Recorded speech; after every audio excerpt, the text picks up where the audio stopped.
ম্যানেজমেন্টের দুর্বলতার কারণে বাংলাদেশের ক্রিকেট দিন দিন পিছিয়ে যাচ্ছে বলে মনে করেন সাবেক ক্রিকেটার মোহাম্মদ রফিক। নিউজ 24 এর সাথে আলাপকালে তিনি আরো বলেন, বোর্ডের সঙ্গে যোগাযোগ করলেও তারা কোচ হিসাবে নিতে আগ্রহী না। এ বিষয়ে বিসিবি সভাপতির বক্তব্য সত্যি নয় বলেও মন্তব্য করেন রফিক। শুভ দেবনাথ রিপোর্ট। অ্যাপ্লাই করে না, মুখ হইতে চাই কেউ কোনোদিন আমাদের কাছে বলে না, আপনাদের কাছে বলে।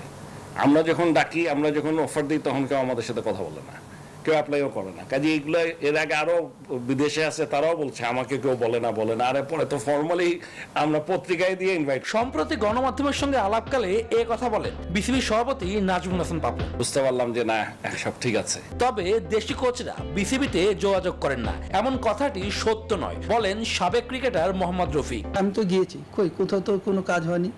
কি এখন কি আমি বোর্ডে যেয়ে বসেই থাকবো?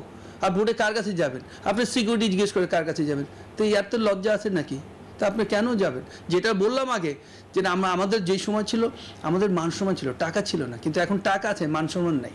এদিকে ক্যাম্প শুরু হওয়ার পরও হেড কোচ চান্ডিকা হাথুরুসিংহে সিং এর দলের সঙ্গে যোগ দেননি। ম্যানেজমেন্টের দুর্বলতার কারণে বিদেশি কোচরা এমন সাহস দেখায় অভিমত রফিকের। ফরেনরে তো আমি নিয়ে আসি, আমি ওকে জব দিয়েছি, ওকে আমি পেমেন্ট করতেছি। তা আমি কেন আমার কথা শুনবেন না কেন?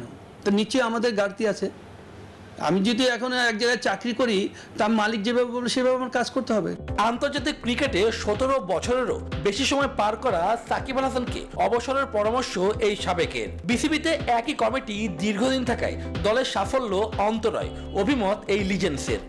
ডোমেস্টিকে যে প্লেয়ার খেলে না বা ইন্টারন্যাশনাল খেলে না, আপনি কেন ওই প্লেয়ার সিলেক্ট করবেন? তা আপনারা কি করেন? প্লেয়ারের কখনো তো চাবে না যে আমি সরে দাঁড়াই এখানে।